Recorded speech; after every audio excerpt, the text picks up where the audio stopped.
Hey guys, Journey to Truth is going to Hawaii. Join us in 2026 for Journey to Truth's first ever vacation conference on the Big Island at the beautiful Queen Emma Community Center in Kona.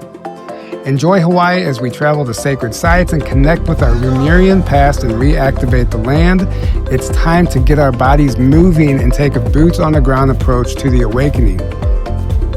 We'll also be making a trip to Volcano National Park to pay our respect to Pele, the goddess of fire. We'll then journey to the water for an ocean adventure with our multi-dimensional aquatic family. We'll gear up and head to the harbor as we set sail under the sun for an activating day on the water while we experience the Hawaiian ocean life like never before. Enjoy Hawaiian sunsets and walks on the beach while connecting with Soul Family and learning a few things from our amazing lineup of speakers. Aloha! Grab your ticket today at journeytotruth.online and join us for this once-in-a-lifetime activating getaway.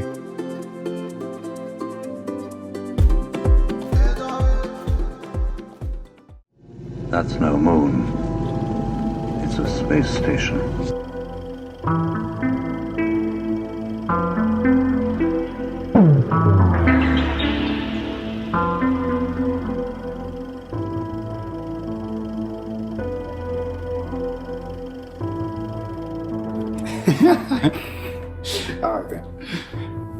Hey guys, welcome back to the show. So as you may notice, I'm doing another in-person interview, but this time it's with Zaysan. It's 2 in a row. I know we're always via Zoom, but it's kind of nice meeting these people in person. And I was up in the astral realm last night traveling around, and we ran into each other and decided to do an interview. So we met up here and got Airbnb, and we're going to do an interview about some of his recent travels with his family.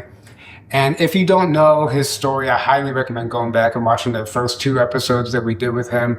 It kind of gives a baseline of his ET experience, which is one of the most profound experiences in my opinion. So I'm so excited to dive even deeper because you're constantly in communication with your star family, I guess you could call them.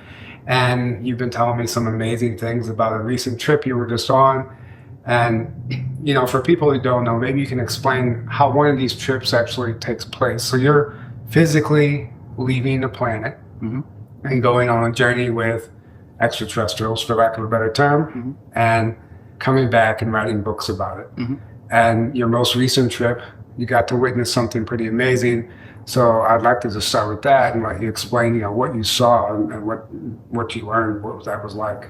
Yeah, to put it in context, basically what happened was that I got an invite from the elders, the Plejaren elders, to meet with them to share consciousness.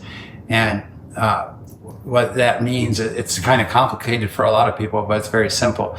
They would expect them to be asking me questions and things like that, but it was just the relationship that I've been having with this, what I call my family, including Sam Jess, who is quantum entanglement. In other words, she's me and I'm her, but our planes of existence had crossed and we merged into this one projection.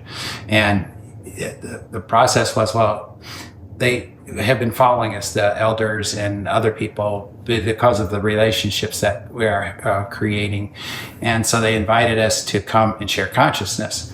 And when we arrived, it was a long journey. And then when we got there, we went through a process, and, you know, there's these big doors, and, you know, I'm expecting something grandiose or something. But when we went in and we're in front of them, they were kind of sitting in front of us, and we couldn't see all of them. It was kind of like a light above them, and they were sitting in chairs. And when the one would speak, then the light would come so we could see that figure. And I describe them in the book, or the book that's coming. And anyways, they just wanted to meet us, say hello, and, you know, feel it. And if you read my books, you'll understand the sharing of consciousness, because we create everything in the stream of consciousness before we come here. That's why a lot of things seem like it's already happened. But anyways, we went through and met all of the elders, and with that meeting, and that was it, right? We just said hi, basically, and it was over. And so later they contacted us and asked us if we would like to do something that's kind of special that they don't really allow people to do. And that was to witness the birth of a universe. And so it was like, yeah, sure, you know, I'm in. And so what we did is first, Sam Jess took me aside and took me into like what we call travel, and showed me the universe within us. Each one of us carries a universe within us, and it's non-dimensional. Just like that's a big word that's coming up in all this is the experience it in a non-dimensional way. So that means there's like no me, and we're scattered and that sort of thing. You can look that up. But You mean like scattered as in particles? yeah. But we're still a being, Right. a consciousness. Okay. And the consciousness is what keeps us together and sends us apart and so on and so forth. And so actually we were actually going within ourselves to discover this universe and to see what it was like and what the feeling was. And it was very awkward because, you lose all of your senses, but you gain other senses, but you don't recognize them right away because you've never used them that you consciously remember. And so, after that experience, it was like, this is such a mind bender, trying to grasp what it was I just witnessed and experienced. And the way Sam Jess explained it to me was that it's not overwhelming because we're not learning anything. We're just experiencing it and remembering. Because if we remember, there's always plenty of space up here in the mind, right, in order to keep it. So anyways, as it goes, we arranged to go to see this birthing. And it was at a very long distance, even for them, right? And so once we got there, we had to have a special ship in order to take us near it, the rip in the fabric of space. And inside that rip was where the universe was being created. And so one of the reason they don't have people enter into that is because you become part of its creation. And, whatever that means, right? I guess to be a participant or a witness. And so as when we went to leave the ship, I had to wear this spacesuit that was different than the ones I'm accustomed to. But it was very tight, but you didn't feel it as tight. And it was shallow. It was very small in comparison, like where the other ones have a larger helmet and things like that. But so anyways, we go out from the ship and we just step off. And there's a vacuum that's pulling us from the tear in the fabric. And as we enter into that tear, we just disassemble in a sense. And it was kind of odd and kind of freaky at the first. And because there's no body and nothing seems right, but your awareness is absolutely there. So the consciousness is complete and 100% the whole time. And so what I was seeing was members of the family like Hans and Franz and Laura, and they were just breaking apart into like litter almost. And you would see them coil and spin. And they were always making geometric type shapes as they moved through it. And I could recognize who each one of them was. And I could see the Sam Jess and I could feel everything. And I was emotionally connected to each and every one of them. But we weren't different. We were completely, in other words, I was in a place that I did not recognize. Right. There was nothing to have a frame of reference to, yet I could see it. And as it was happening, and it was just absolutely incredible. And the feeling that was in it, well, you could feel things coming together, I guess is the way to say it, as though it was making itself. And so we spent time in there, and then once we had the feel of it, it was time to go, and we could feel a pull. As we got closer to the tear, we could feel the pull pulling us out of it. And it was gentle and everything, but we knew what was happening. And just as we entered or left the tear, we reformed as what we were. And, all of us were kind of baffled by what we had just witnessed. It was such beauty and warmth. You felt so good from it. It was like there was no pain, nothing going on. And then we just sort of made our way back to the ship. But I noticed I kept looking back, and when I looked back, I could see the others were doing the same thing, right? Like, what did we just witness? It was just so beautiful. And the love was just like at maximum. The feeling, it was just a natural feeling that you got, what you were just witnessing, and the feelings that we were getting while participating in it and becoming a part of it. And then we got back in the ship, and that was kind of the end. Right. So you're describing the quantum mechanics in a way that people are just still trying to figure out here on Earth. And I know you have a friend of yours who's a researcher who teaches that type of stuff. And when you shared this with him, his response was surprising because he was like, how do you know this stuff? And how could you know this stuff? So maybe you can kind of explain what that was like sharing it with him and his feedback. Well, it's interesting, you know, I had no clue what quantum was. And when I first started to experience all these things, these geometric shapes would show up, and then Sam, Jess, and me would travel, what we call travel, which is like, you know, leaving the body in a sense, but you're taking the body with you both at the same time. And there's no such thing as time and place. So, you know, that's a whole nother thing where you argue about. But he was giving me the references and describing the things that we were experiencing, like the experiencer and the observer at the same time or separately.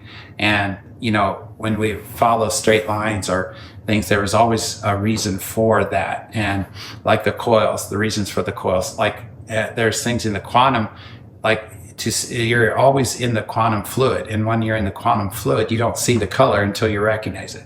Those sort of things, right? So it kind of really strains your brain in all of those ways. But you see, like, and it's cool to see, like, the scientists struggling, trying to figure out, like, the quantum mechanics and how it works and everything. And it's so funny. I've got the answers, right? And it's because it's alive. They haven't recognized that the quantum is actually alive. So when they, you know, are positioning things and they can't control them because they move without direction and everything, it's because it's alive.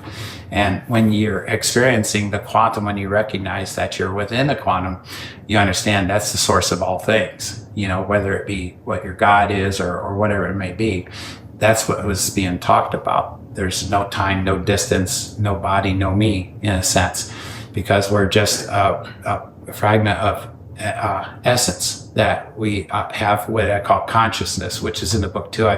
You have this big puzzle board of consciousness, and we take a fragment of the essence of ourselves and place it on that consciousness. And then we never actually are here. We're a projection. And so while we experience this life, other people call it other lives. Well, you can have more than one, working on more than one plane of existence at a time. And then I found out that there's multiple types of planes of existence. The ones that we recognize as like human, or that something similar to that. And so with each plane of existence are multiple dimensions. And on those multiple dimensions, each one of them is an aspect of ourself, which means a life. So each projection is one of those dimensions. And then that's strung out, but that's not all that we are. And that's not all that we do, because we live on multiple planes of existence in other dimensions, with other types of dimensions, which is the ethereal, light body, and all these other ones that are taking place all at the same time. And for me, Homer in space, when they start talking about this stuff, it's like, stop. Just let me have this one, Right. Yeah, it makes more sense that way. But so yeah, it's got to be overwhelming. I mean, for anyone just tuning into this, like it's a hard to believe story if you're a skeptic, right? What's happened to Zaysan, but we've interviewed him a number of times. I'm spending some time here with him in person, and he spoke at our conference, and I will vouch for him. I think he's absolutely credible, and his experiences are real. And the more you talk to him, the more that becomes apparent. And I just wanted to throw that out there for anyone who's like, what the hell is he talking about? So when you're experiencing things like this, that very few people, if any, get to experience, you're going to go into this quantum realm, right? Yeah. And then come back with this fundamental understanding that you now have to try to put into words, which is nearly impossible. Probably. Yeah. So I appreciate you trying to do your best, because I don't know if some people might get lost in that explanation, but it makes sense to me. Because there's, infinite amount of possibilities and probabilities. Yeah. I mean, that's what superposition is in quantum mechanics. Mm-hmm. And then the single position is the collapse of that wave function down to the single reality that's created by the observer. Mm-hmm. So I understand when you're like, whoa, like just let me focus on this one, because that's what we're used to. Mm-hmm. And so, I mean, it's got to be interesting to go up there and have that experience and then come back and to this very dense reality and keep living your life. So what is that dichotomy like? Well, in the very beginning, I called it becoming naked, because one of the things that, in order for me to be on that ship, I call it accidental contact, but as we know, there's no accidents. But in relation to that, to make it make sense, it was like an accident, how I met her and stuff. And then as I'm with them, it was a requirement that I not hide anything. You have to be 100% open. And, it's easy to say that you can do that until you have to do it. And it gets very, very difficult. And so I had this experience as we're talking, there's multiple things that happened, but one of the experiences that was like maybe the end to it for me was when they scan you when you go in and remove all the bugs off your body, and then they replace them and to maintain the process. And so you're kind of sterile, but they also see your entire body, and they saw all the scars and the bullet holes in me and stuff like that. And they asked, what's this all about? Because they perceived us, they weren't trained to be in the contact work or anything. And they said, what is all of this? And I'm thinking, oh my God, now they see us as monsters, violence and stuff like that. And so they're afraid of me already. And so when they ask me that question, I don't have any choice. I have to answer them. I have to tell them the truth, and I can't hold anything back. I can't make it look softer or anything else. And I was really confused on how I was going to present this to them. And the only thing I could think of was I had been using movies to help explain stuff to them. And I picked the story Taken. Not necessarily that I'm anything like that, but the object was that people will put themselves in harm's way to, for the love of family or other ones. And they understand love. It's essential to do what they do. And so anyways, I take Sam Jess alone and to her place, and we get in her bed, and she creates a screen so she can watch it. And I'm thinking that I'm just showing it to her because I want to get her feedback before we move into the others. But as it's playing, I can hear other people, the other people in the family out there, and they're following the movie. And I thought, crap, I'm in trouble now, because it's already going to be exposed. And then right at the end, I see so much emotion coming from Sam Jess, where she just reaches up and gets right when the guy saves his daughter and gets right in the screen, and she's tearing and all this stuff and very emotional, right? And so after it's over, she just jumps over me and takes off. And I got addicted to their coffee. It's just the best in the world, right? Yeah. So I figure, well, it's only a matter of time now. My time with them is numbered, and I didn't want to leave them because of the things that I was experiencing with them and the love. And I couldn't have imagined the things I understood about myself just from what they've helped me learn. Like, we become more, and we have that all available to us. It's just that we're stuck in the survival mode, which is the brain rather than the mind. And so anyways, I'm sipping my coffee, trying to nurse it as long as I can. And then Sam Jess comes in and says, okay, everybody wants to see you, on the living room. I call it the living room. It's the front of the ship. And anyway, so I go out there thinking, oh crap, I hate this, and I'm going through this emotion that they're going to throw my ass out now and that stuff. And so I get out there, and it's a funny thing. Like, when I do speeches for the Quest and everything, talking about the child trafficking, and I go to a church or something, and the pastor usually invites other pastors from other churches for whatever I'm going to talk about. And at the end, they do the lay of hands on. And it's never been a thing for me, but when they did that, I feel this real power, I feel the love that's coming from these people.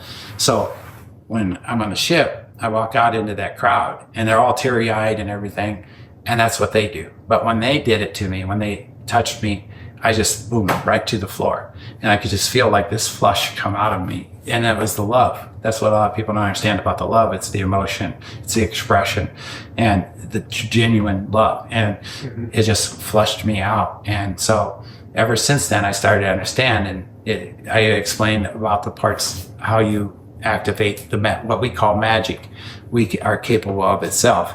And they really like the expression that I use with about what Jesus said after he healed a bunch of people. He said, you, the people of this earth, can do all that I can do and more. And that's what I now is starting to understand what they meant, because when they first met me, they explained to me that we're equals. Sure. And I didn't really understand much of that, but I think the key words to fill that is that we think that when you're there that you're learning all these new things, and you're really not. You're just remembering. Right. So there's always space, right? Right. So what's that, to kind of, you answered part of the question. So when you come back here to Earth, like what's that like getting like used to this reality? What's the difference for you here? Is it hard? Is it difficult for you to be down here, or is it a relief to be back?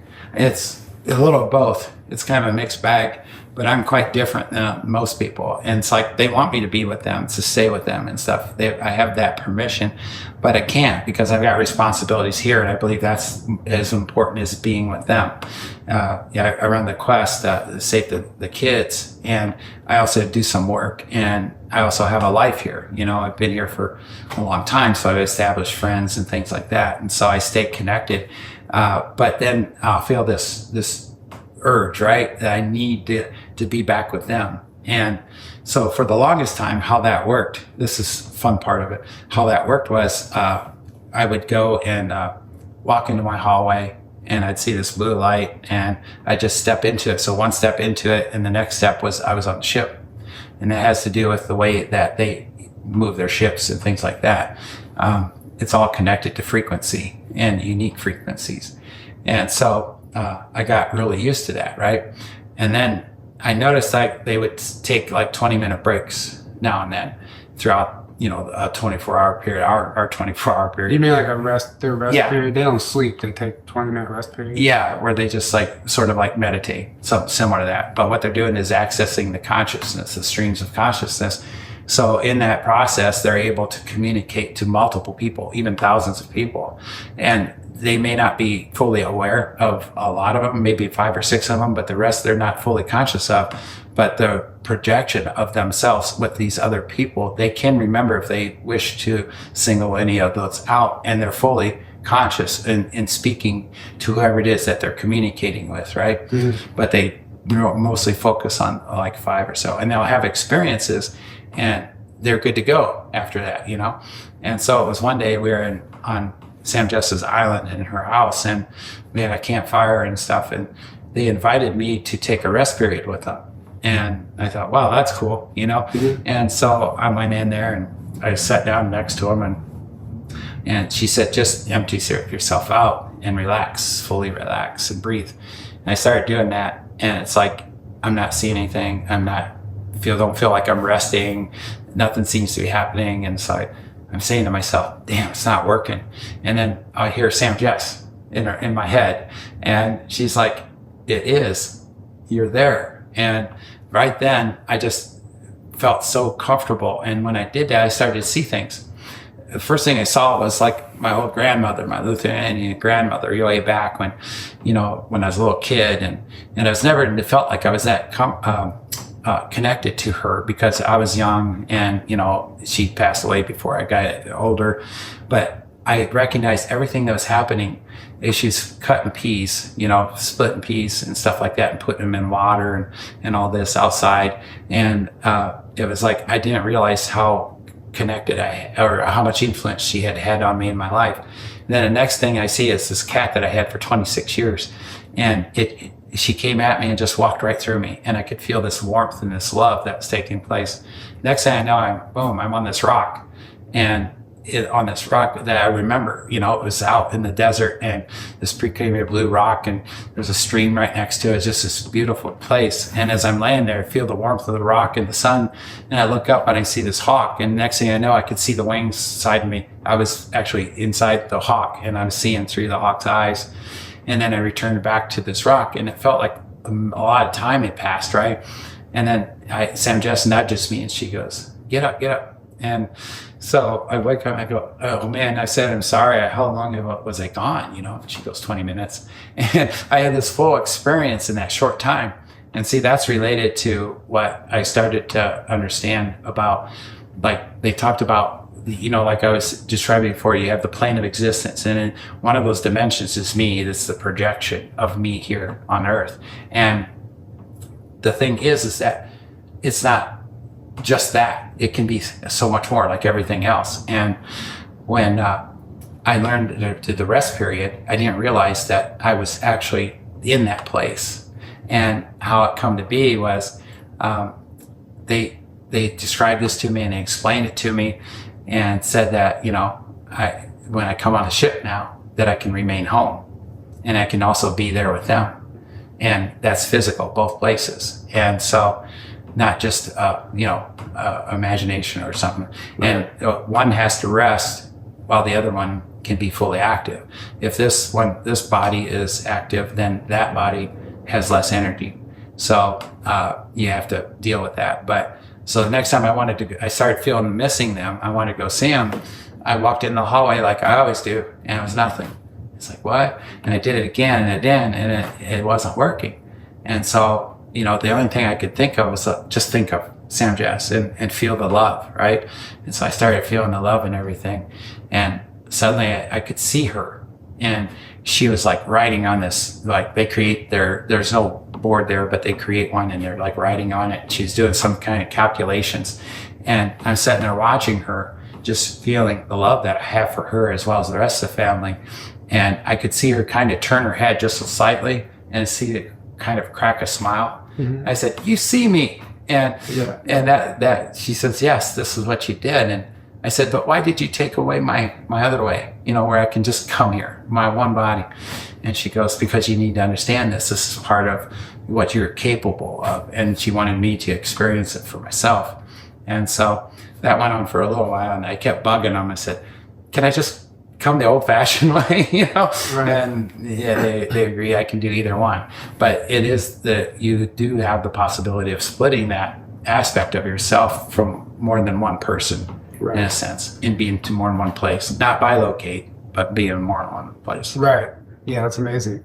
So, okay, you explained to me the other day, basically you witnessed a terraforming of a planet. Mm-hmm. Just explain that whole process, because I found it absolutely fascinating, from beginning to end, what that was like from what you understand. Yeah, it actually took a period of time, but I was out learning to fly the pods, right, by myself. And I was with Hans, and I know he's just a really fun guy. And anyway, we're flying around, and he takes me to this, what was a planet they have developed yet. And we could see that there was oceans and stuff like that, and it looked similar, very similar to Earth and everything, but it didn't have a lot of life on it or anything. And we weren't able to get out because there was toxicities that could affect us, and we weren't prepared for that. And so anyways, we flew around, and he showed me things, and there wasn't really too much foliage anywhere, trees or anything. And so he explained to me that they had decided to begin terraforming this planet.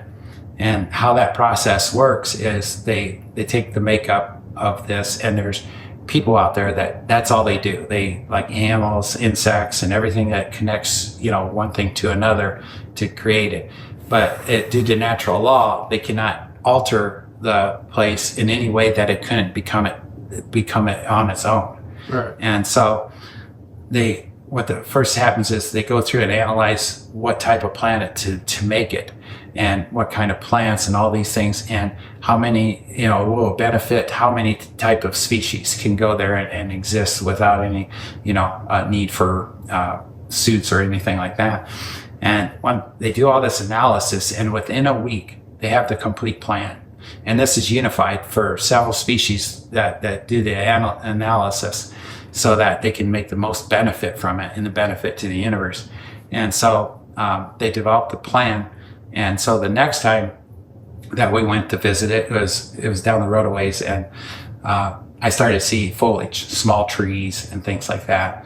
And then the next time we visited, I actually saw an animal. I couldn't recognize what it was, of course, but there was animals there. And then by the third or fourth time that we went, it was developing. So they rapid grow it in a sense. So within a year, they've already got an actual planet producing oxygen and whatever gases that they need.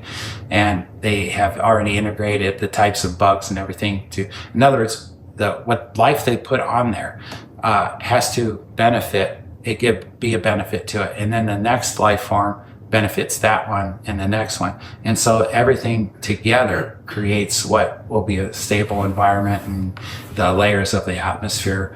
So all those things come together. So the final time that we went, we got to meet some of the people that were there, that were now moving into there. And they had like a guy that do the art and stuff like that, and write the history and the process of each step that was taken to get to this point that they were now. And then I met another species of like a bird that came to us. And the thing about creating life is like one of the things that they had mentioned to me at one time was when I was asking them about other things, they said that our scientists here on Earth can take a teaspoon off of a game trail and have 40 years worth of DNA on it. Mm-hmm. So they can manipulate that DNA to create a being, any type and for whatever purpose. And so that's how they decide how to create a being or an animal that would benefit, the land and the people. So anyways, that's how that's. So the inhabitants, I asked you this the other night, but explain, the inhabitants aren't being born onto this planet with amnesia like on Earth. No. They know exactly what they're, like they move in as if like they're fully aware of that this was a terraformed planet. Can you explain that? Yeah, it's just like, there's no money out there in space or anything, but they're basically hired, right? They're selected for their ability and their knowledge to fit the position that they need. And so that's how they end up there. And also when people come to visit or something like us, they could show us around and they know about each one of them knows the whole system, but each of them has a specialty. And so, when you ask one thing, they'll take you to this person or that person, right, and stuff. So, yeah. So okay. How would that compare to the creation of Earth? Was it created in a similar way or completely entirely different from your understanding? No, it's quite different. There's no evolutionary chain. And the way, like what I call it homerization, because I'm not capable of understanding a lot of the detail and things. And I know when I explain it to myself, that's why I write the diaries. So I have something to remember when I get Alzheimer's or something, Right. And so I explain it in the simplest terms and they help me with that. And so like on Earth, basically the way they taught me was there's a tree and on that tree is a bunch of leaves and each of those leaves is a species. So one of those species will drop down or leaves and take off running, right? And they may exist for a while, they may exist for a long time or totally go extinct. And there are multiple species living at the same time here on Earth. And right now in our time period, ours became the most dominant and most have the ability to survive. But then it'll still be up to us. But if we go extinct, there will be more that come along. Right. So what about the original inhabitants then of Earth? Did you get any information? Were you shown anything? Not the absolute, because then it gets really complicated about cells and how they manipulate with other in a natural environment, blah, blah, blah. Right. But the winged beings you were telling me about? Yeah, there was a coexistence of us, this human that we're here now as, and one of the elongated beings. Like in the beginning, I always say it wrong, but I think you'll understand when the Earth had one island, basic Pangea or whatever Pangea, it was. Yeah, Pangea. As it separated, there became 4 different species with elongated heads at different times. Some of them had wings, some of them didn't, but they were evolved and compared to our human species. And so when they met our human species, they could teach us things and showed us around a little bit, but. Right. Yeah, and then I asked you this the other night too. Would this be considered the Anunnaki or the Sumerians? You don't have that answer. The reference to the names that we give aliens don't really fit for me, and I don't recognize those. Sure. I do recognize like the symbolism of it, like bird people and things like that. Right. Yeah, I mean, that makes sense. So then, there's so many directions we could go with this. There is no Big Bang, right? No. From what you understand, you call it jokingly a big fart. Yeah. And maybe you could explain that and what that process looked like. Yeah. And it's kind of funny. I put a lot of things in the book that haven't yet been discovered. And then after it's been published, they start to come along, right? And they're almost there with the Big Bang thing. But they're just not complete. Anyways, what happens is there will be like a tear or rip in the fabric of space. And over a period of time, that starts to heat up. And when it heats up, it starts to foam. And that's the ingredients that's being collected as things pass by. Time and space is far different than time here, what we perceive. Multiple generations, thousands or hundreds of thousands of years, like a blink of an eye in space. And so as this foam is coming out. Like aliens have figured out, like different species have figured out, especially the ones I'm with, that you can add ingredients to it. But again, you can't add ingredients that it couldn't do on its own. And so to make certain types of planets or types of iron or ores or something like that, right? In Homer's terms. And eventually it gets to a point where it just, like I call it a big fart. And these objects will come out of it, and they're not necessarily spherical or anything like that. It'll be just a hunk of whatever, right? But over thousands or hundreds of thousands of years, they start to spin. They'll catch gravity and things like that, whatever it naturally happens. And in that process, they start to spin. And as they spin, the frequencies of vibrations that are occurring will start to make them more spherical. And so that's how we end up with what we have. Right. That's so interesting. And then, I mean, so that would be basically the universe that you just witnessed being birthed. You were witnessing that process, but at the very early stages. And you explain it to be one-dimensional or no dimension. Yeah.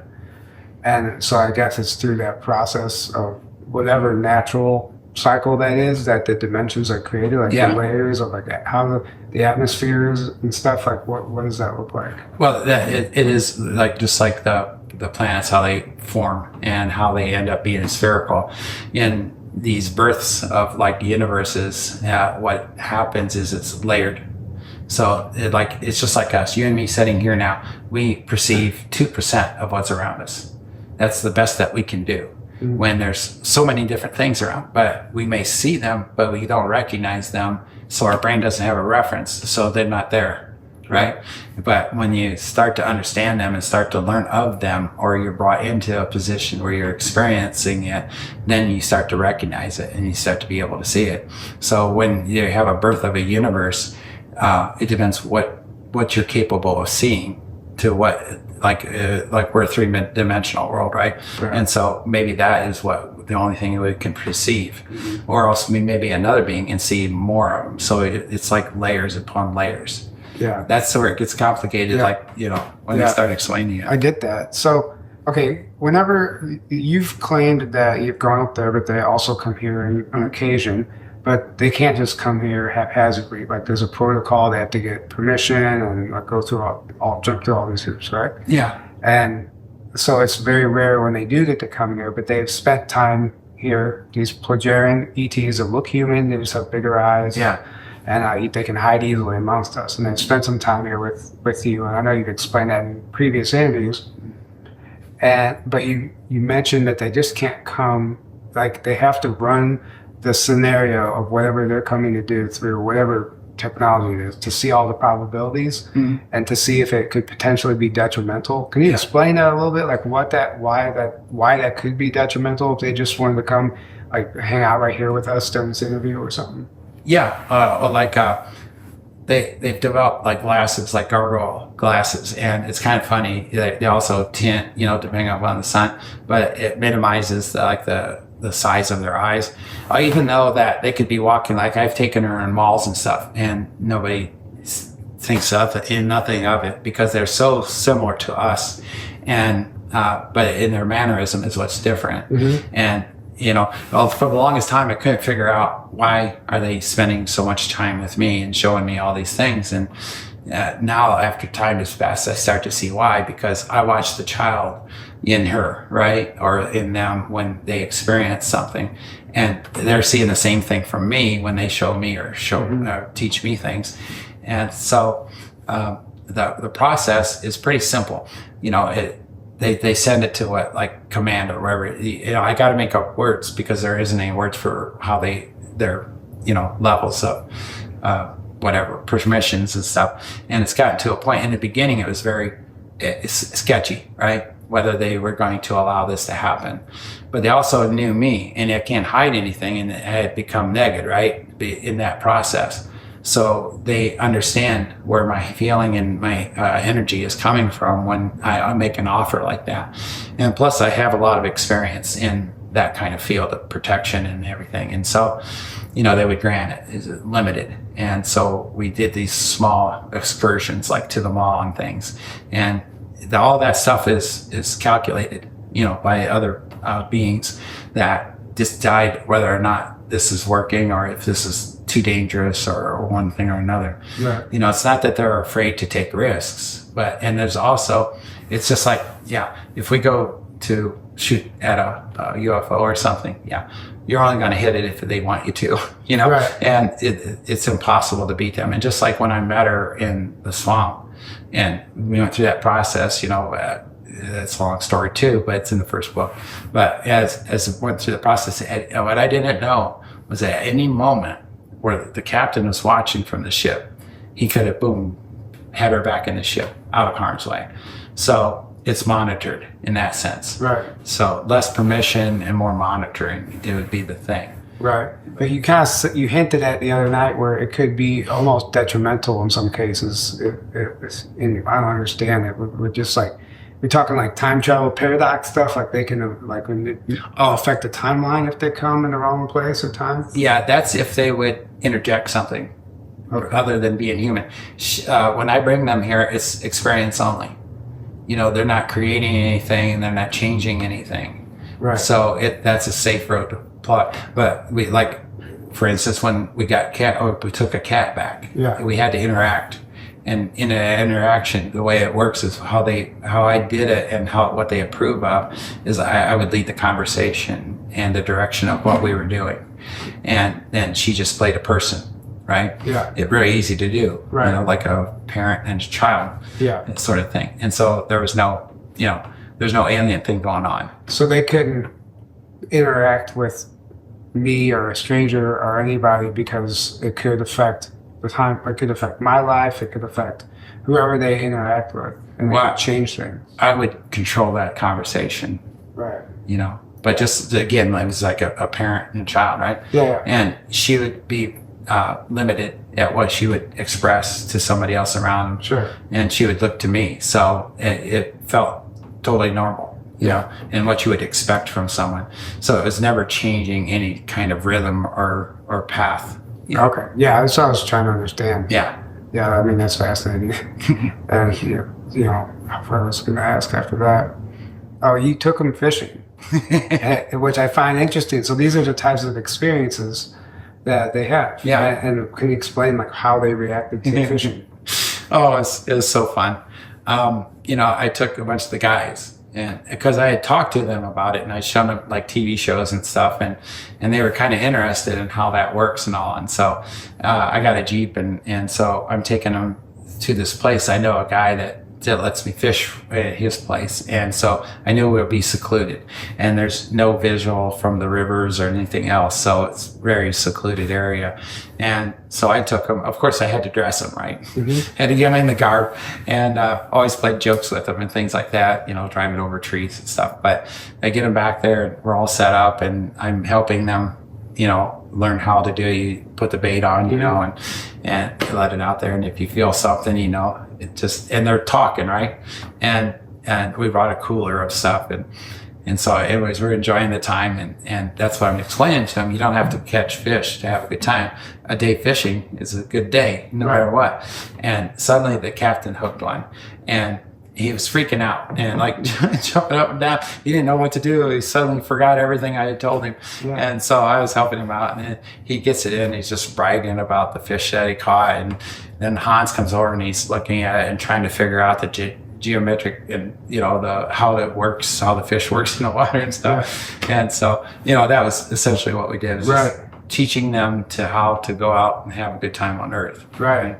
So yeah, it's amazing. It's such an interesting story, and that they don't live in environments to even have those experiences, and we just take that stuff for granted. Yeah. So it just kind of reminds us to appreciate like the life here and experience it while we're here instead of trying to escape. Which, we've all been there before. We don't always want to be here. It's tough sometimes, but like I guess through your experience, does this make you more grateful to be on Earth?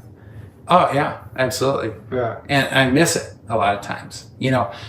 When I'm up there, it's what I do is I write diaries, and this is my experience. I'm having a relationship with these people, and they've introduced me to other things. And like they said, we're all equals, and then, to understand that, we're just remembering. we already have done it. We already know everything. Right. And we're just activating those things again, Right. you know, and the brain is always the thing that gets in the way, you know, and I'm having a physical experience. And at the first, I didn't quite understand why I was getting a physical experience, because I saw other ways, you know, that could be possible or potentials. And like, in order to change our consciousness, it doesn't have to be physical. It's kind of a limited aspect. And like recently, what I understood from what they were telling me is like contact will not be a spaceship coming to the ground, getting out, shaking somebody's hand. It's going to be more of a consciousness that we connect to them. And the requirement is a lot of love. And like at first I taught sensing to people in the book, and because that's how I got to understand how to communicate. And what you do is, it's like you see a golden ball and it comes through your head, it's warm, it goes out your feet, and it goes again and again, repetition, until it becomes like you're not even thinking about it anymore, but it's happening. And then what you do is you add on to that a moment of unconditional love that you experienced. It doesn't have to be with a human or anything. It could be with an animal or whatever it was, but you feel that and remember that moment again and again and again until it becomes real again. And when it actually becomes real and you forget that you're just remembering, that's when all the doorways open. And the thing is not to be, you know, expect nothing and appreciate everything, because what you see is what you truly want. You know, whether it be an experience with the aliens or something else completely different. Right. But that's the way to access, because it's like we were talking about intent, you know, and it's a bad word in a lot of ways, because when we truly want something, we are creating the intent on a regular basis. But if we sit down suddenly and try to create the intent, we're wiping out everything before that. You know, so you don't need the intent. You already know where it is that you wish to go and wish to seek. And so you just need to believe and trust and experience it. Right. You know, and I tell a lot of people, when they get to a point where they open that door and they know they're in the door, and they may or may not see all these other things that are around them suddenly. Right. You know, like I was explaining before, if you have no reference for it, you can't see it. But in that state of mind and consciousness, you may be able to see it. Right. But there should be a being there. And if there's a being there, go to that being, forget everything else, and entirely give your love to that being and allow an eternity for that.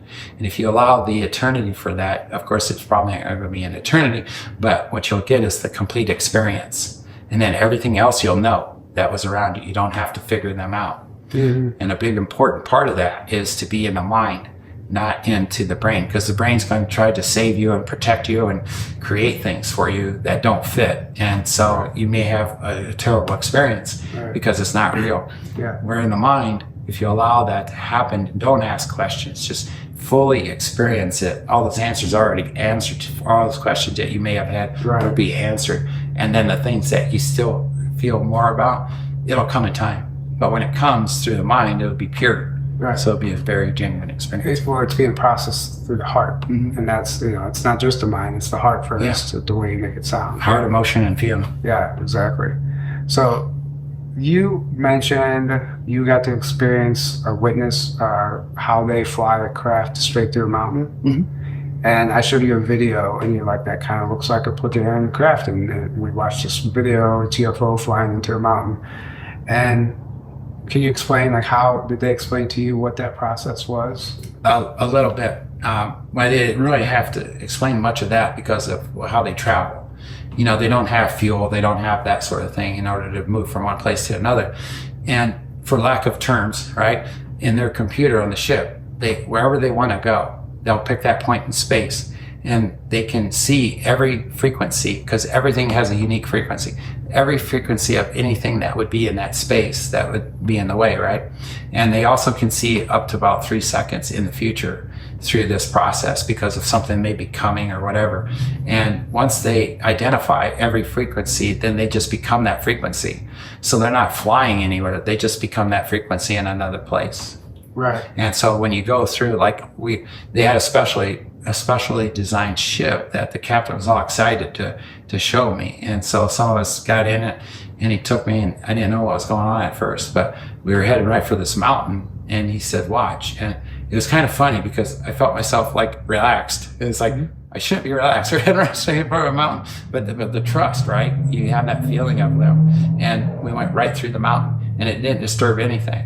And what that does, it rapidly adjusts to the frequencies of the contents of that mountain. Right. And so the ship is becoming it as it goes through, giving you that pocket of protection. Right. But that's how that works. And I learned so much more about that, where they took me to a rogue planet where they were creating like a colony within it. And one of the things that was taught about, they showed me so many little things. There's many details I put in the book about it, but essentially through the mind, you can hold this machine that actually pushes that energy or confines it to a certain pattern, that frequency that you're putting out while you imagine something.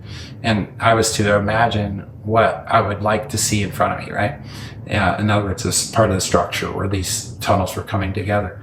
And so I'm seeing it very vividly in my mind. And what I didn't realize until it was happening was that, when you picture something in your head, you get a really good image. But this image that I was seeing was feeling like I was there. And I saw every little detail. And so I'm describing those details. After it was done, they let me see I had created that through the soils and the rocks and everything. Right. And all that stuff comes out and it's separated. Right. Every particle to what each particle is, they keep it separated. Then they can reuse it or reintegrate it. Do you think that would explain how some of the ancient structures on this planet were built? Yeah. Because sometimes it just doesn't. How did they do that? It looks 3D printed. And so it's not like there's machinery involved. No. It's consciousness. Yeah. It's what we're capable of. Yeah. Us as humans are actually capable of all these things. Yeah. But believe is a big deal. Once you believe, you change things. It's just like we were talking about the water, how you can adjust the water through love or through hate, whatever it is. Yeah. You can, well, you got to believe in this stuff first. Right. And then it starts to manifest. And I know it's hard a lot of times, but for me, it was very easy in a sense. It was hard, but at the same time, it's easy because the people that were surrounding me already were that. Right. And so, and I believe and trust them fully because they're family to me. Yeah. And they taught me about the love, and trying to define love is impossible because it's ever expanding. Right. Right. And so all that energy is what creates what we believe today is magic, like walking on water or putting your arm through that's all possible. Right. When you believe and you trust in it. So you mentioned Jesus earlier, and you used him as a reference when you were teaching them. Where does Jesus fit into their timeline, to their narrative? Or is it something entirely separate? It's separate. They don't really work with that well because it's religions. And I'm not saying it's not true, because it is true, but it may not be true in the way that we perceive it to be. Right. And all those things, like in the Bible, those are all true, but a lot of it is corrupted through man and stuff like that. But anyway, the ideas are the same, and you can almost replace God with not replace, but you can change the form of God into quantum, because everything that you read in the Bible related to God or whatever in relationships with God is in the quantum. And it's kind of funny. I don't like to go there. Yeah, it's in the quantum because the quantum's alive. Yeah. It's a living, breathing. We are the quantum. Well, we are the quantum. That makes perfect sense to me. I've always, my whole life, Jesus and that whole narrative, which I do believe is real. Yeah. But it always felt like it felt like such a small part of the end of the story, like for modern man. But I'm like, why do we only focus on when he came and later? Like, what about all the millions of years, billions of years before that on Earth? And what else? And how does that fit in with the rest of the galaxy and the universe, right? Yeah. So I think that makes perfect sense to me. Like, it's almost specific to this planet or this region of the solar system for our evolutionary process, maybe. And then eventually you'll kind of evolve past the need for somebody like that to pull you out of the amnesia, right? Mm-hmm. That's the way I see it. Yeah, and the way I see it is there's always going to be messengers. And what would, if we went and taught quantum to people back in that time, they wouldn't understand any bit of it or have any way of understanding it. Right. But when you said a person like that or Buddha or somebody else, to explain the ways and the way to be and things like that. Not all the other crap that comes with it, but the messages that came through those people. Then you activate the love in the body, and the love is the magical key. Right. You know? Yeah. Love is the highway. The heart is the highway to all dimensions. Yeah. And everything we can experience. I believe that. That's really funny too, because if people that know me now hear me talking about love, they don't find that in the picture anywhere. You know? Which I do want to get into some of your other stuff if you feel like it about the child trafficking. I think we'll take a quick break, and I'm gonna check the camera here, and then we can get back and cover some of that stuff. Okay. All right, so we'll be right back. Okay, guys, we're back. So we're just gonna go for a few minutes longer, not terribly long. And I just wanted to discuss, he's wearing this EndingChildSexSlavery.org t-shirt, which is the only shirt he owns, by the way. But so Zaysan, before he was an ET contacting and experiencer, he was running a child rescue. And I think you're one of the only private contractors that are successful in doing this, and you have one of the largest organizations at this point. And you've saved how many children by now? Well, over 3,600 so far. Okay, 3,600, and that's primarily overseas for the most part.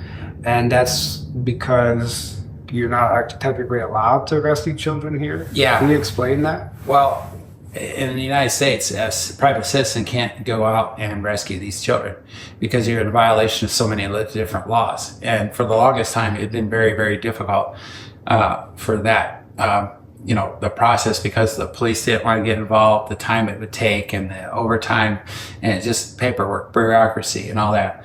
Well, thank God for Trump, especially now, because he in his first term, he enacted legislation that actually allowed law enforcement to take action.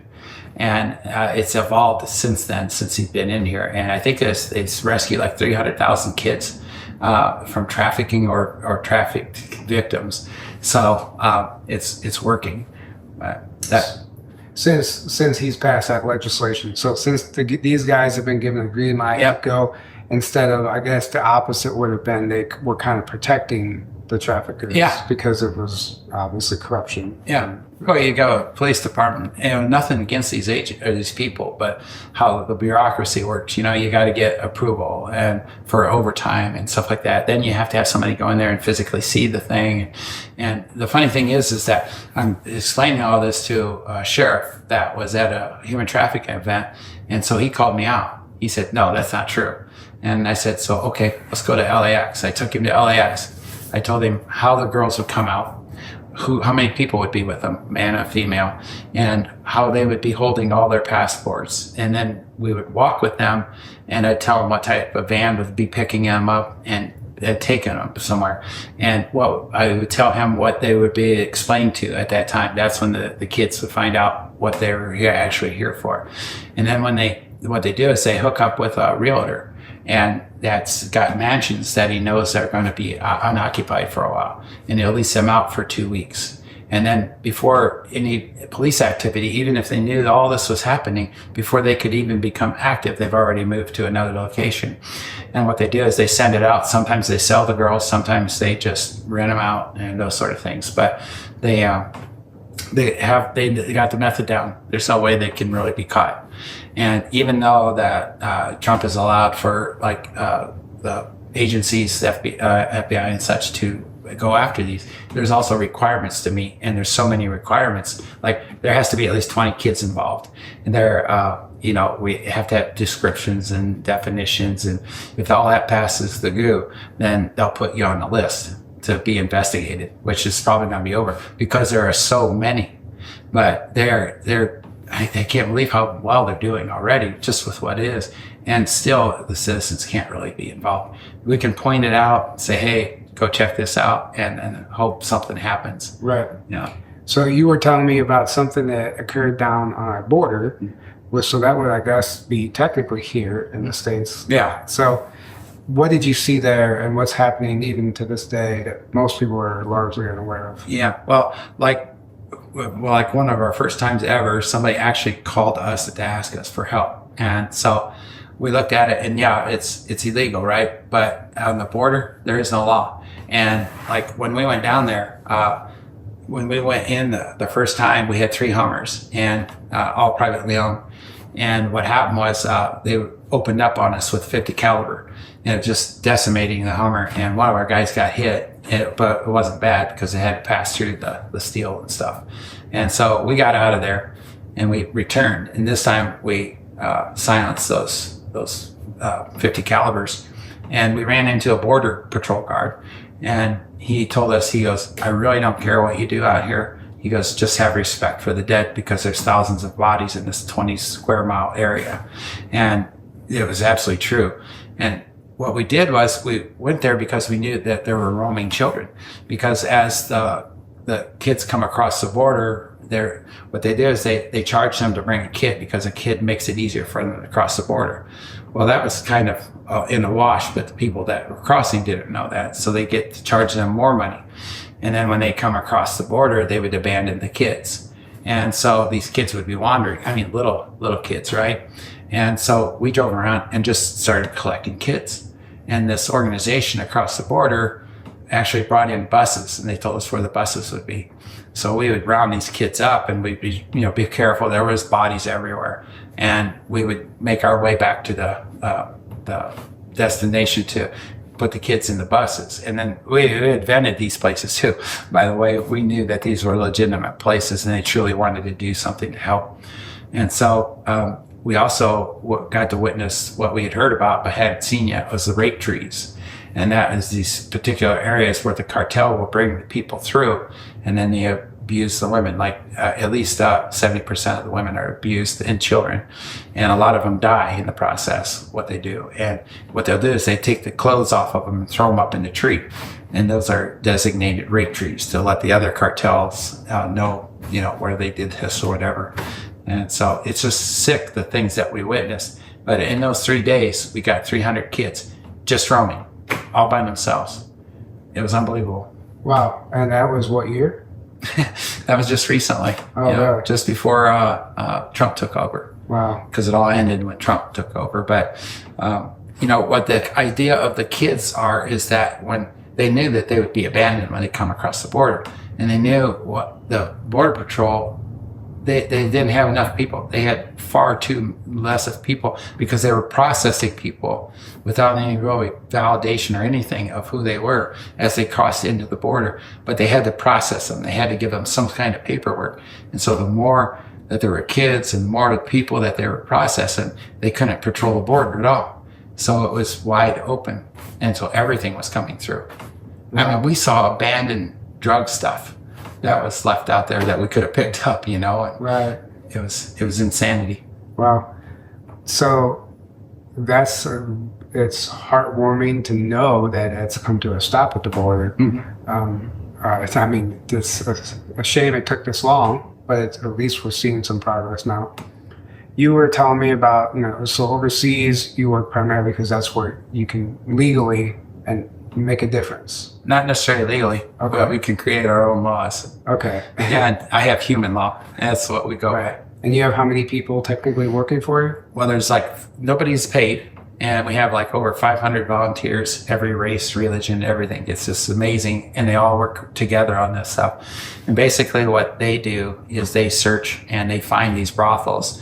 And then they'll do recon for us in a sense. They'll sit there and the date and times, who comes, who goes, who's running the show, and possibly the condition of the kids that are inside. And they give us everything, right? Who the neighbors are and stuff like that. Because in a lot of these places, they're, shanties, right? And they're metal, or whatever they can find to build these little rooms. And so they collect the data for us, the intel, and then they notify us if there's an emergency rescue. Because we're so limited on funds, it costs money at whatever we do. You can't avoid that. And so if we have enough money, then we do a rescue. If this emergency comes up, I scrimp and I raise the money, whatever it takes to get in there and do it. And what we do is I have a lot of contractors, military contractors, and I also have a lot of ex-soldiers and so forth. And they volunteer 100%. And a lot of the contractors make a lot of money. And so we have to take these kids to a home or an orphanage or such, and we have to takes us at least 6 months to vet them because most of them are false. They're not real. And so we have to find the ones that are actually real. And then they're going out of their way to take these kids in, and they'll tell us how much room they have. And we don't have the funds to, even though it costs like $20 a month to support one of these kids, there's no way we can come up with that kind of money and keep rescuing, right? And so they take these orphanages, suffer true people, and they take these kids in when they can have them. And we require them like to learn English and to learn basic math and skills, right? Plus we also give them a skill in this process. That's what we require of the place. But a lot of times, like when they really need something, the wall falls or the kitchen breaks, the contractors have money and they'll put money in to take care of that. And so anyways, they do their own schedule so that every one of the places where our kids are, they have at least 2 guards there 24/7. And so thank God that they take care of that. But so we get a call, a volunteer tells us about a rescue or something, and then they let me know. And so we gather who we have in the area and how many people we may need and do all the intel and the logistics of that.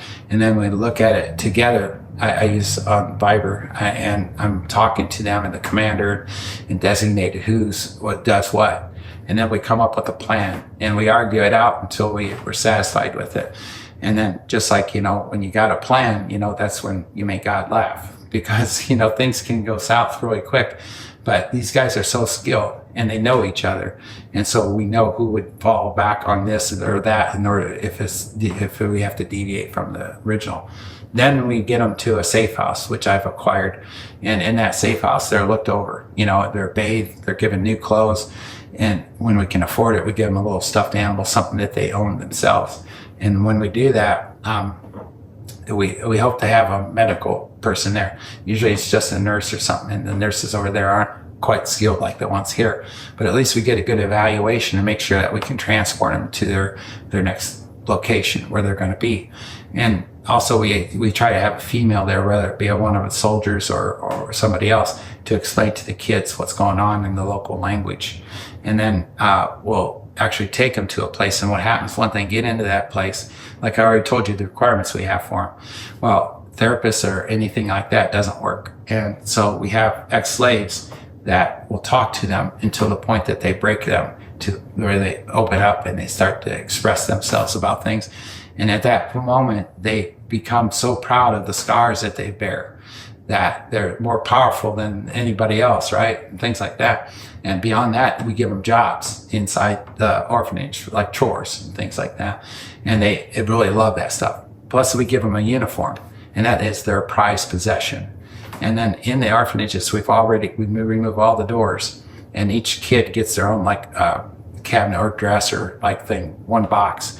And that stuff is theirs. Whatever they put in there, like the toy that we give them, they keep them and they have them. And since there's no doors, there's no fear, right? And then we give them a skill, something that's local.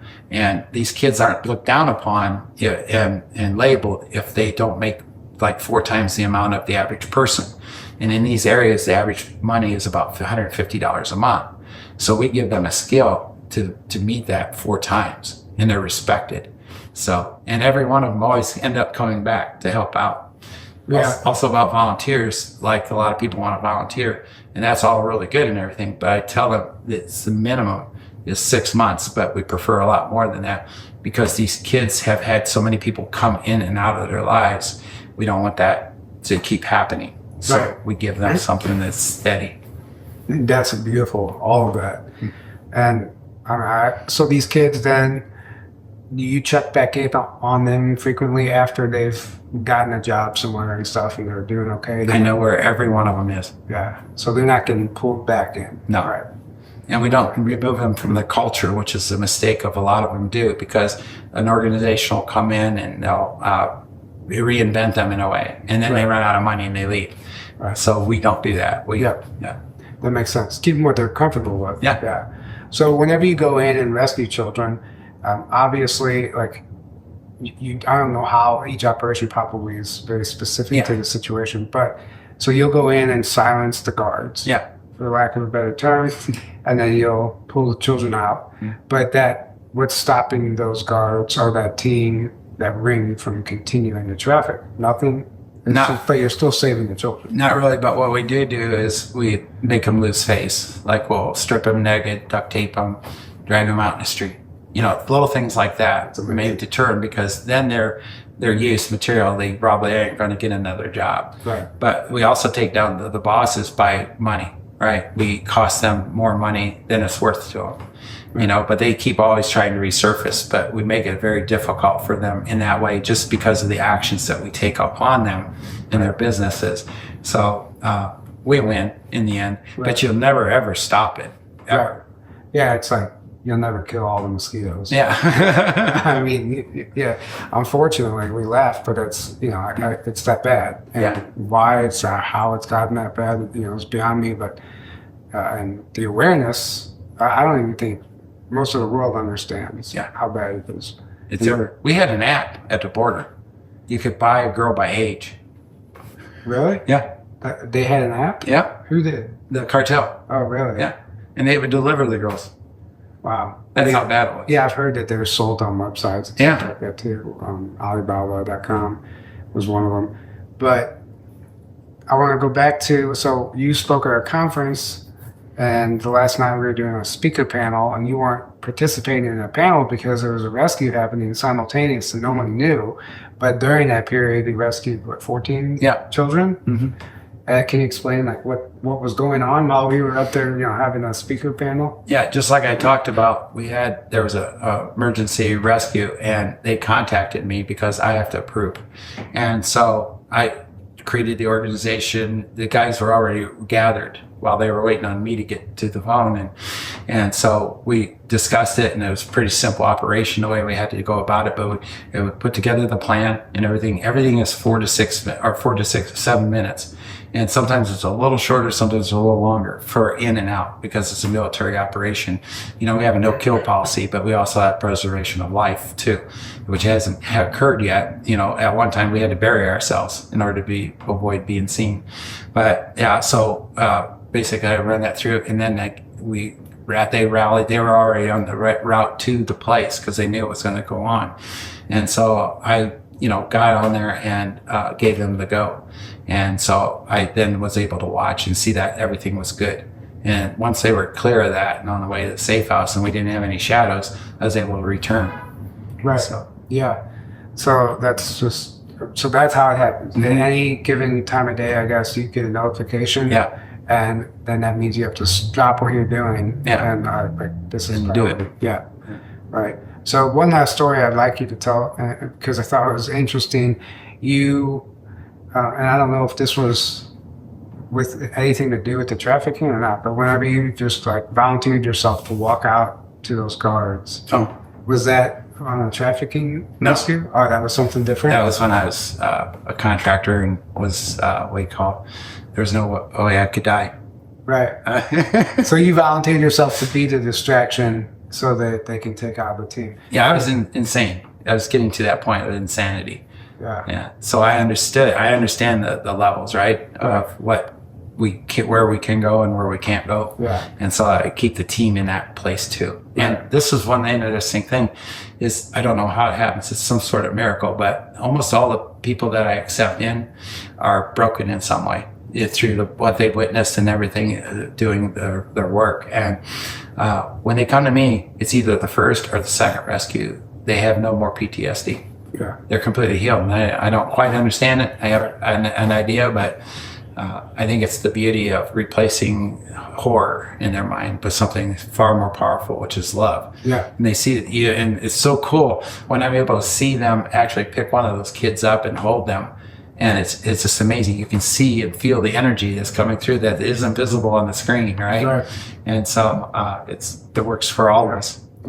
And you mentioned going in, and I guess, so you typically are you're rescuing these children from what you would call the employees, but not the bosses. Right. One time you went after the triad, and you got 40 children right out from under them. Yeah. Can you tell that story? Because it's just very satisfying. Well, events led to us retaliating in a sense. That's a bad word in a sense, but it was like, we're going to show them something. And we went right to where their headquarters was, and they had a couple brothels there. And we cleaned out the brothels. I think it was 60 some kids or something like that in there, Yeah. right from underneath their noses. And how would you get in and out without being seen? Because Without being seen. we were being obvious. You know, you can be completely invisible if you're not wearing military gear or anything like that. You fit the environment, and then you work through the environment. And we already had the intel on it. We've always had the intel on it, so we knew what to be looking for and everything. And that's the last place they'd ever look for somebody to come and try to shut it down. Right. And we watched all their security move towards the front of the building where the headquarters was in that area, in that location. And so we just snuck in the back door in a way and removed everybody. Wow. And you got away safely. Yeah. Yeah. That's incredible. Well, is there any last messages you'd like to leave us with about any of this stuff? Oh, well, if you want to find us, this is the easiest way, endingchildsexslavery.org. But our name is the Quest ECSS and .org. And I also have a Facebook page, the Quest ECSS. So I also post on my personal thing, but also I have the page specific for that. And you can learn about it. You can read all of our stories. I have a website too. On the website, I list all of our rescue stories, so you can see how we do things. Right. The dates may be a little off, but there's reasons for that. But Right. you'll see how we do things and what our tally is. Right. That's beautiful. So that link, we'll put that in the description. Thank you for joining us. Absolutely fascinating stuff, and thank you for what you do. And thank you guys for tuning in. And until next time, have a great evening. Good night. Hey guys, Journey to Truth is going to Hawaii. Join us in 2026 for Journey to Truth's first ever vacation conference on the Big Island at the beautiful Queen Emma Community Center in Kona. Enjoy Hawaii as we travel to sacred sites and connect with our Lemurian past and reactivate the land. It's time to get our bodies moving and take a boots on the ground approach to the awakening. We'll also be making the trip to Volcano National Park to pay our respect to Pele, the goddess of fire. We'll then journey to the water for an ocean adventure with our multi-dimensional aquatic family. We'll gear up and head to the harbor as we set sail under the sun for an activating day on the water while we experience the Hawaiian ocean life like never before. Enjoy Hawaiian sunsets and walks on the beach while connecting with Soul Family and learning a few things from our amazing lineup of speakers. Aloha! Grab your ticket today at journeytotruth.online and join us for this once-in-a-lifetime activating getaway.